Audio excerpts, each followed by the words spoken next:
Hi, my name is Emily. I'm a certified Pilates instructor. I am going to be guiding us through a 5-minute arm series. The dog that's in the background, that is my dog. His name is Kobe. He is probably going to be in a lot of my videos. He is my 11-year-old German Shepherd, and he loves attention, so he will probably be in a lot of my videos. But I'm going to spend the first couple minutes kind of talking about the props I'm using, which you don't need props to do any of this. 3 different options, which would be kneeling, sitting, standing, and then just the biomechanics of your body before we actually start doing the movements. So if you want to skip through this part, which I don't recommend, by the way, you should know how to properly stack your body before you start movements. It'll help you engage muscles easier and more properly as well. But if you want to skip through that part, I'll put down below the time that it starts to get actually in towards the movements. But to start, I am kneeling. Just like on a yoga mat, just because my floors are concrete and I don't want to hurt my knees. For my props, I'm using a Pilates ball. I got this off Amazon. It was a couple bucks. I'll link this below as well. This is going to end up going in between my knees. And then I also have hand weights as well. These are actually called toning balls. The brand is Marathon. These are 2 pounds. I will say you do not need heavy weights to do this. This should feel really heavy just by staying in the movement and doing it properly for what we're doing in each movement. If you don't have hand weights, maybe you have ankle weights, you could use those wrist weights. If you don't have any kind of weight or anything like that, you could always use cans or just something to hold in your hands to have a little bit of weight. You can always drop the weight. The movements are also just enough to engage your muscles as well, as long as you're doing it properly. So to start, my ball is in between my knees. I am kneeling tall. I will talk through sitting and standing as well. To think about this, I'm always thinking about my kneecaps driving downwards, the crown of my head driving upwards towards the ceiling. I am thinking about my hip flexors are shining forward. That way my tailbone's slightly driving downwards towards my heels right now. I'm melting my shoulders down my back so my chest is proud. My spine is stacked, so my head, shoulders, hips, knees. From here, I'm gonna grab my hand weights. I'm gonna hold on to them. If you're seated, I want you to think about you're trying to sit on the meaty parts of your sits bones. From there, the little small part of your back, press it slightly away from you, then grow taller through your spine. Chest proud, shoulders melt. I want you to think about head stacked on top of shoulders so it's not pulling forward. Standing, I want you to think about grounding down through all 4 corners of your feet. Try not to roll an outside, inner edge of your foot. Think about, again, stacked spine, proud chest, melt the shoulders, shine the hip flexors, stand taller away from the ground. Everyone, elbows bent in towards your rib cages, melt the shoulders, chest is proud. I want you to think about shoulders melt a little bit more as you exhale, press out to straight arms. Inhale, you resist. As I'm doing this, I'm trying to think about my inhale is all the way down in towards my pelvis. That way as I exhale, I press on out. It feels like I can grow even taller out of my body. I want you to think about your shoulders melt as they press away, so you're not coming up in towards your ears. And then I want you to think about your collarbone stays proud, shining away from you while you're here as well. We're gonna gradually keep adding on. Next one, exhale, press out. Little arm lift, lower, bend to come back on in. While we're here, I want you to think about shoulders don't lift anymore. It should feel like they should want to almost pull down your back.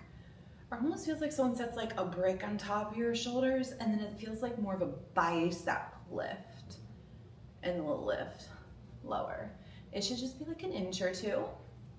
We'll add on again. Out, lift, lower, open, close, bend. Shoulders melt, exhale, chest. Shoulders melt more, little bicep, little lower. Think about as you open, shoulder blades feel like they come together. Chest gets proud, but rib cages stay laced. Think about the squeeze of your chest, the inner biceps pulls the arms in, bend. We go out, lift, lower, open, close, bend. Faster does not mean better. Sometimes faster is not okay if you're not in control of it. And this should be like burning. My everything up in my upper body is burning. Granted, I've done this like a few times, but you definitely should be feeling this.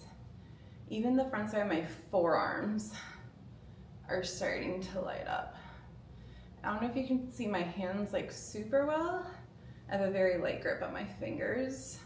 And I know maybe not everyone's holding the same kind of hand weight, so you have to grip more, but it helps to not like pull my shoulders up so much. I can melt them a lot better. Let's do one more round here. Lift, lower, open, close, bend. I'm gonna take a quick little break. Whew, my arms. We're gonna do another like 3-part round, and that will probably be about that 5 minutes. Might be a little bit longer as well. If I get carried away, I'm gonna end up like cutting out little bits of it. But once you're ready, hand weights will come back in towards our hands. If you're like, girl, my arms are dead, drop the hand weights. Maybe you have lighter hand weights. I was gonna say maybe you can use one, but you can't use one because of the movements that we're doing. But if you can't use them, don't use them. We are gonna meet kneeling, sitting, standing tall.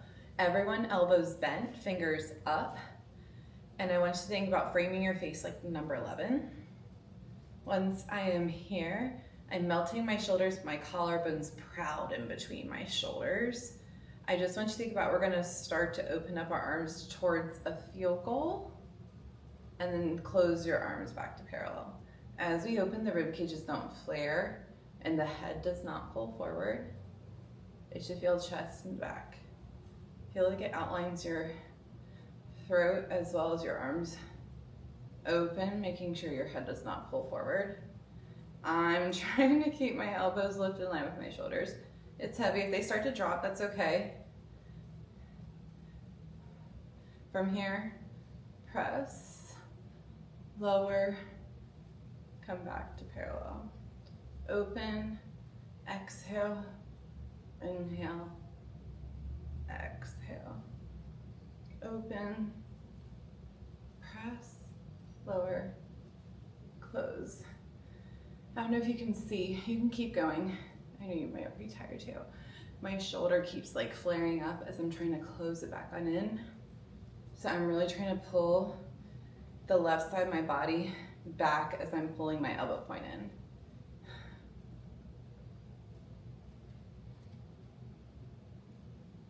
There we go, that's better.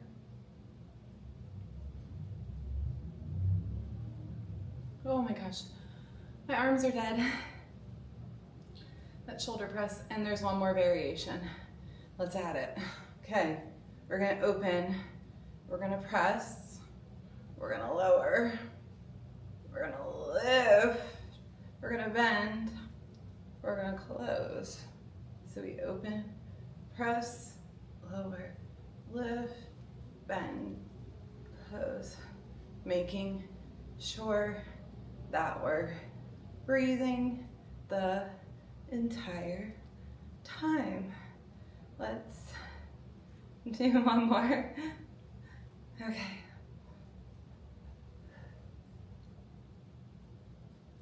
Okay. I think that was longer than 5 minutes. But comments, questions, concerns, leave me a comment. If you have any requests for other things that you'd like me to teach, let me know. If you have any questions about this specific video and the movements that we're doing, also let me know. But my name is Emily.